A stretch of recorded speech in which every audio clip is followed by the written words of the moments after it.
Hello friends, welcome to SMC classes and you are with Satyam Patel. दोस्तों, आज की class में हम लोग जल संसाधन टॉपिक के बारे में चर्चा करेंगे। तो चलिए क्लास को स्टार्ट करते हैं। हेडिंग डालेंगे जल संसाधन। जल संसाधन, देखिए जल संसाधन है क्या? जल संसाधन से तात्पर्य है जल के चक्रण से। ठीक है, जल के चक्रण से। अब ये जल का चक्रण ये क्या है, ये चीज अगर हमें समझ आ गई तो हमें जल संसाधन टॉपिक भी समझ आ जाएगा। तो देखिए, यदि हम पृथ्वी की बात करते हैं तो पृथ्वी पर जल भी है और स्थल भी है। अगर हम जल की मात्रा की अगर हम बात करें तो पृथ्वी पर जल कितने प्रतिशत पाया जाता है, तो ये पाया जाता है 71%।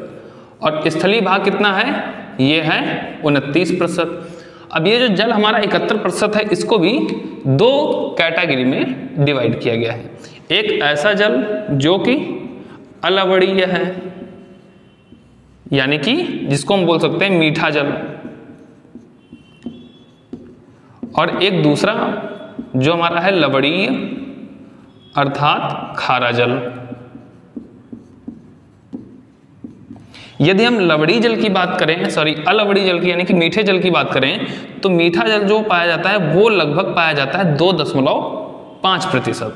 और यदि हम खारे जल की बात करें तो खारा जल कितना होता है, ये पाया जाता है 97.5%। यानी कि 97.5% जो जल है वो कैसा है, वो खारा है, और 2.5% जो जल है वो कैसा है, वो मीठा जल है, यानी कि वो स्वच्छ जल है। अब ये जो खारा जल है ये तो हम लोगों के यूज में आने से रहा। क्योंकि ये प्रायः समुद्रों में पाया जाता है। इसमें लवणता इतनी ज़्यादा है कि हम इसको यूज ही नहीं कर सकते। दूसरी अगर हम बात करें मीठे जल की, तो ये जो 2.5% जल है ये भी हमारे पूर्ण उपयोग में नहीं आता है।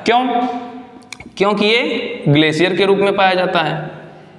ठीक है, ग्लेशियर, इसी में क्या हो जाएगा, कुछ भूमिगत जल भी होता है। ठीक है, भूमि के अंदर पाया जाता है। यानी कि जो शुद्ध जल होता है, शुद्ध जल को भी हम ये मान के चलो, इस शुद्ध जल का लगभग हम 40% हिस्सा ही अपने उपयोग में लाते हैं। ठीक है, जल कितना है 71%, जिसमें शुद्ध जल कितना है 2.5%, और इस 2.5% का 40% ही हम अपने यूज में लाते हैं। 60% जो है वो हमारा अनयूजफुल रहता है। अगर हम इस 97.5% की बात करें तो ये हमारा बिल्कुल ही उपयोगी नहीं होता है। अब देखो कि जो जल का चक्रण है, जल का चक्रण कैसे है कि जल जो है, जल के स्रोत, सबसे पहले स्रोत हम समझ लेते हैं, फिर ये समझ आ जाएगा कि जल का चक्रण क्या है। स्रोत की यदि हम बात करें तो स्रोत देखो जल के मुख्य रूप से दो होते हैं। एक तो हमारा भूमिगत जल होता है, भूमिगत जल, और दूसरा होता है हमारा धरातलीय जल, धरातलीय जल। अब चीजों को ध्यान से समझना कि जो भूमिगत जल है उसका उपयोग हम किस तरीके से करते हैं। तो उसका उपयोग हम लोग नलकूप, कुआं, ट्यूबवेल, ठीक है, इसमें हम ट्यूबवेल कर सकते हैं। तो ये हो गया हमारा भूमिगत जल। धरातलीय जल की यदि हम बात करें तो ये नदियों के रूप में पाया जाता है। नदियां हो गई, नहरें हो गई, इसी में झीलें हो गई, तालाब हो गए। ठीक है, तो ये हमारी क्या हो गई, धरातलीय जल। अब हम समझते हैं जल का चक्रण। हुआ क्या कि जैसे मान लो ये भूमि पे जल है, अब यहां पे है सूर्य भगवान।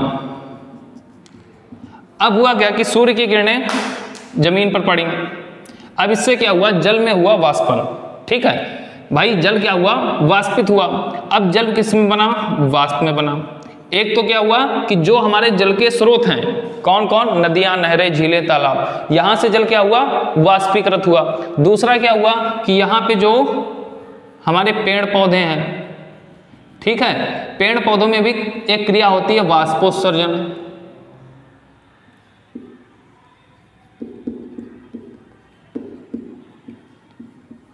ठीक है, वाष्पोत्सर्जन। अब वाष्पोत्सर्जन के कारण क्या हुआ कि जो पौधे हैं, पौधे भी क्या करते हैं, जल को वाष्प में कन्वर्ट करते हैं। तो सूर्य के प्रकाश के कारण क्या हुआ, जब गर्मी पड़ी तो जल किस में कन्वर्ट हुआ, वाष्प में कन्वर्ट हुआ। अब ये वाष्प कहाँ जाएगी, वाष्प जाएगी ऊपर। अब जब ऊपर जाएगी तो इसका क्या होगा, संघनन होगा। अब संघनन के द्वारा क्या होगी, वर्षा होगी। तो यानी क्या हुआ कि जो जल है, जल किस में कन्वर्ट हुआ, वाष्प में कन्वर्ट हुआ। वाष्प का संघनन हुआ और संघनन होने के पश्चात पुनः क्या हुई, वर्षा हुई। अब इस वर्षा के द्वारा जो जल होगा उसका कुछ भाग जो है वो तो भूमिगत हो जाएगा, यानी कि कुछ भाग जो है लीचिंग की क्रिया के द्वारा भूमि के अंदर पहुंच जाएगा, और कुछ भाग जो है वो नदियों, नहरों, झीलें और तालाबों में पहुंच जाएगा। तो ये क्या है, ये प्रक्रिया जो है वो निरंतर चलती रहती है, और यही प्रक्रिया क्या कहलाती है, जल का चक्रण कहलाती है। तो ये चीज समझ आपको आ गई होगी कि जल का चक्रण क्या है, कि यानी कि जो भी जल के स्रोत हैं, उन जल के स्रोत के द्वारा जल का वाष्पीकरण होना और पुनः उसका संघनन होकर के उसका वर्षण के रूप में पुनः पृथ्वी पर आना, यही प्रक्रिया कहलाती है जल चक्रण। अब हम बात करते हैं आगे कि ये जो हमारा भूमिगत जल हो गया, धरातलीय जल हो गया, ठीक है, इसका उपयोग हम किस तरीके से करते हैं, इस चीज को नोट कर लो। चलिए अब देखिए इसमें क्या है कि जो हमारा भूमिगत जल हो गया और धरातलीय जल हो गया। यदि हम भूमिगत जल की बात करें, भूमिगत जल, और दूसरा है धरातलीय जल। भूमिगत जल जो है इसका उपयोग हम कृषि के क्षेत्र में कर सकते हैं, कृषि के साथ में इसका हम घरेलू उपयोग के लिए भी करते हैं, और उसी के साथ में हम उद्योगों के लिए भी, उद्योग क्षेत्र में, ठीक है। तो इसका क्या हो गया, कृषि क्षेत्र हो गया, घरेलू उपयोग हो गया और उद्योग हो गया। यदि हम भूमिगत जल की बात करें तो भूमिगत जल जो है वो कृषि के क्षेत्र में कितना यूज किया जाता है, तो कृषि के क्षेत्र में इसका यूज होता है 92%। घरेलू उपयोग के लिए कितना यूज होता है, 3%, और उद्योगों के लिए कितना यूज किया जाता है, 5% यूज इसका किया जाता है। यदि हम धरातलीय जल की बात करें तो ये जो धरातलीय जल है इसका 89% भाग जो है वो कृषि में यूज होता है, 9% भाग जो है वो घरेलू उपयोग के लिए यूज किया जाता है, और मात्र 2% भाग जो है वो उद्योग धंधों में इसका प्रयोग किया जाता है, ठीक है। तो ये चीजें समझ आ गई कि भूमिगत जल का प्रयोग हम कितनी मात्रा में किन किन क्षेत्रों में करते हैं, और धरातलीय जल का प्रयोग हम कितनी मात्रा में किन किन चीजों के लिए करते हैं। यदि हम भारत की बात करें तो भारत में सर्वाधिक जो जल का उपयोग है, सर्वाधिक जल का उपयोग हम किस क्षेत्र में करते हैं, तो उसका हम प्रयोग करते हैं कृषि के लिए, ठीक है। क्यों? क्योंकि हमें पता है कि जो भारत है वो एक कृषि प्रधान देश है, और हमारे देश की जो कृषि है वो किस पर आधारित है, मौसम पर आधारित है। यानी कि लेकिन हमारे यहाँ है क्या कि जो मानसून है वो कभी भी समय से नहीं आता। मानसून का असमय होने के कारण ही हमें कृत्रिम सिंचाई की आवश्यकता पड़ती है, या फिर हमें ये धरातलीय जल या भूमिगत जल के जो स्रोत हैं, चाहे वो ट्यूबवेल के माध्यम से हम सिंचाई करें, चाहे वो हम नहरों के माध्यम से सिंचाई करें, या फिर हम तालाबों के माध्यम से सिंचाई करें। तो कहने का मतलब ये है कि जब वर्षा समय पर नहीं होगी तो हमें फसलों को उगाने के लिए हमें क्या करना पड़ेगा, हमें जो है सिंचाई करनी पड़ेगी।